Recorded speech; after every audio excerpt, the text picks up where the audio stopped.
We made it out here to Klutch Kickers, just trying to find some place with some shade. Just looking over the car some, I found this little clutch line yet the other day at mid-pond that looks like it had kind of come loose. Here, I'll show you. And I'm pretty sure that's my culprit. Honestly, all I can do for now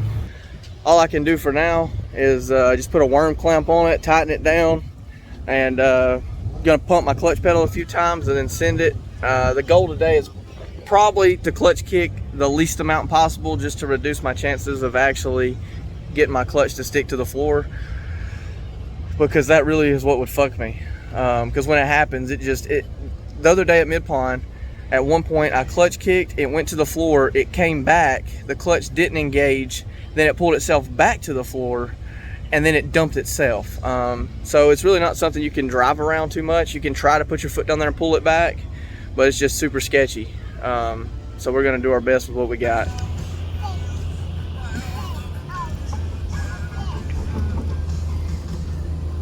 Will you bring me will you bring me these? Bring me those.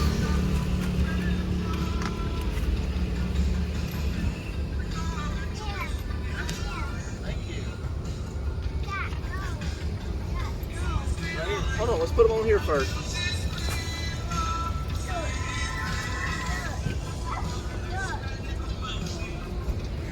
Tell me how that one, buddy. You gonna let him use the impact? Yeah.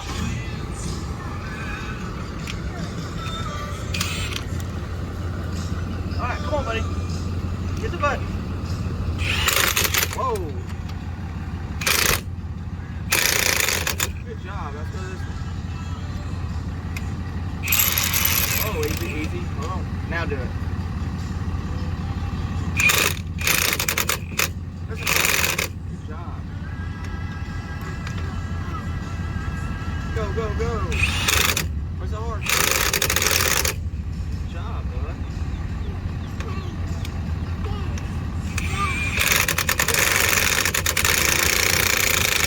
Good job. One more.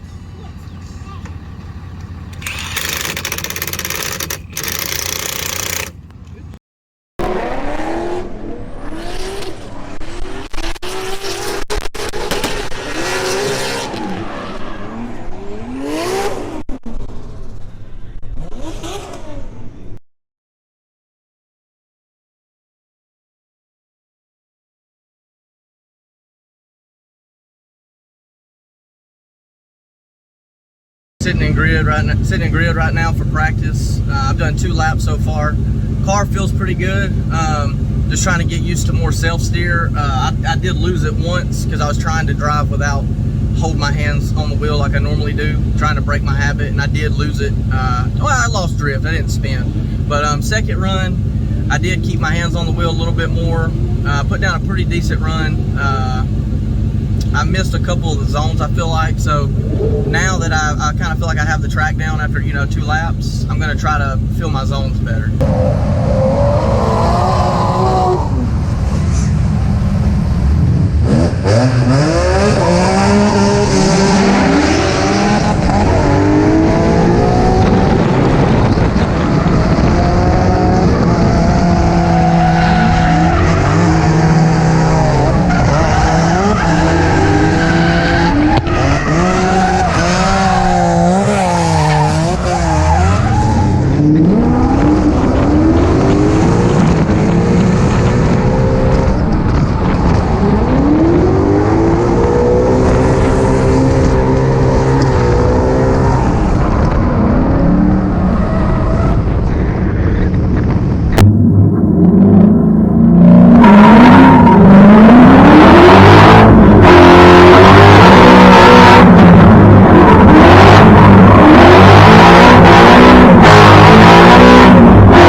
out to do my first qualifying run.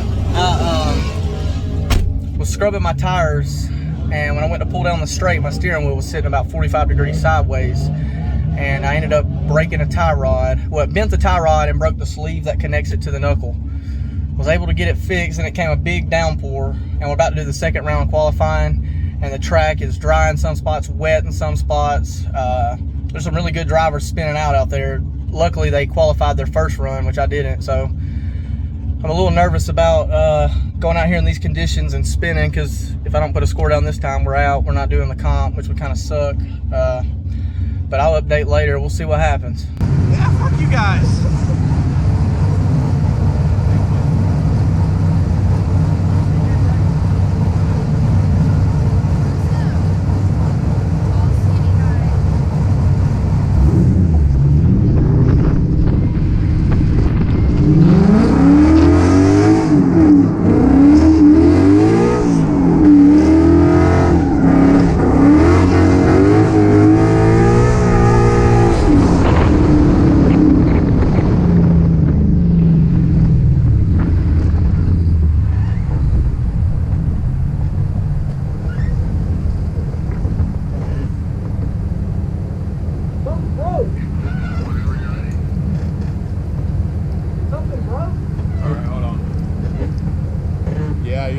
This wheel ain't moving at all. Tie rod?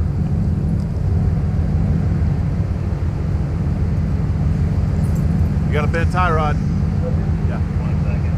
Somebody has bent. It's fine. You just have to wait for your second run, man. I mean, there's no way you can change this in 5 minutes. So, it's turning. It's just bent. Huh? Whoop. Now you just broke it. You broke the tie rod and burnout box.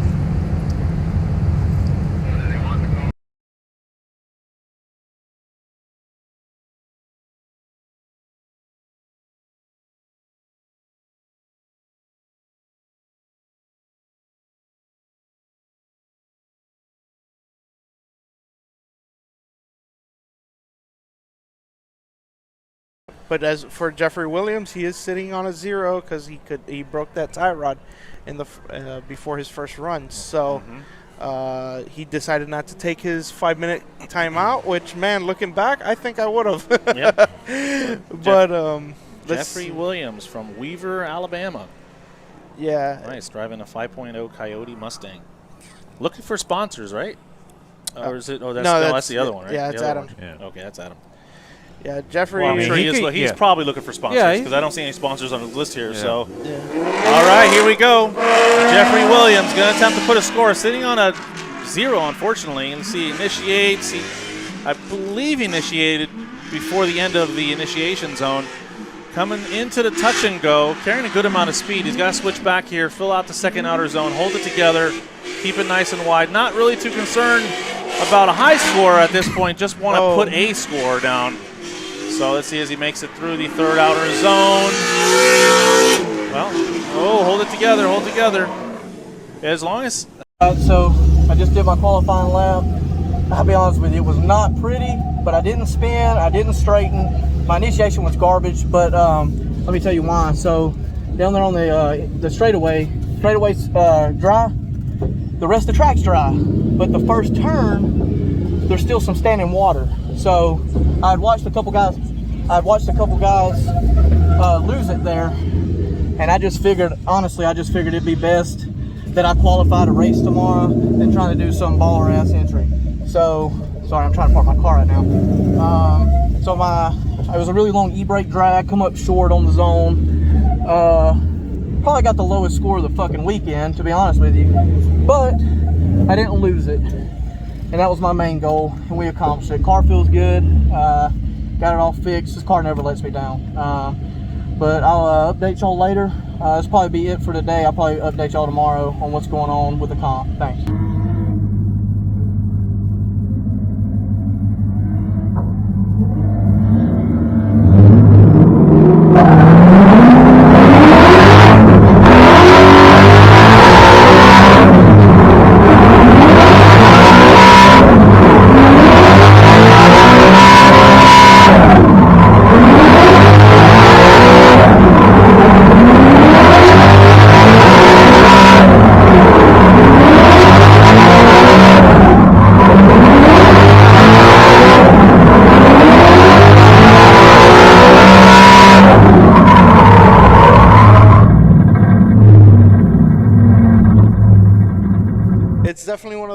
I tell people who are building up a car, like, keep your AC. Yep, well, and here they go. Mr. Brandon's going to lead. Jeff, we're going to get chased. Brandon, no stranger to competition for sure as they make their way through outer zone number 1. Jeffrey trying to get right on the door, maintain that constant proximity, and he's doing a great job at it. About a car and a half back, almost so far all the way through the course. Wow, cutting the inner line there to try to close that gap. Right in front of the judges, though, unfortunately. I don't know how much the judges are going to weigh that against the decision, whether Brandon is going to come away with the upper hand so far in this part of the battle, or if Jeffrey is going to come with the advantage. Yeah, and you can see Jeffrey making a lot of adjustments as he fell off the line there. It's definitely recommended to stay on the line with the lead driver. That way you make less adjustments. But here we go. You can see that that Brandon made a good line through outer zone 1. As they're entering outer zone 2, this is where we see the mistakes from Jeffrey as he's falling off the line and making a lot of adjustments there, transitioning into outer zone 3. You can see that Jeffrey did rectify his mistakes, except that he dropped the tire right at the end, while Brandon Whitnick did follow a great line through there. So let's see what happens with Jeffrey now leading Brandon into the second run. All right, here we go. Second half of the battle. Jeffrey going to lead. Brandon going to get chased. Brandon almost right on his back bumper as they make their way through the first outer zone. Most of the drivers tend to run in the midline in the first outer zone. It's depending on how they initiate. Drivers are looking, or judges, I'm sorry, are looking for the drivers to fill out all the track. Whoa! Dropping a bumper, getting some dust in the eyes of Mr. Brandon Whitnick as they make their way around. It's going to be interesting to see how the judges score this one. I mean, fill out the track, but not that part of the track. Yeah.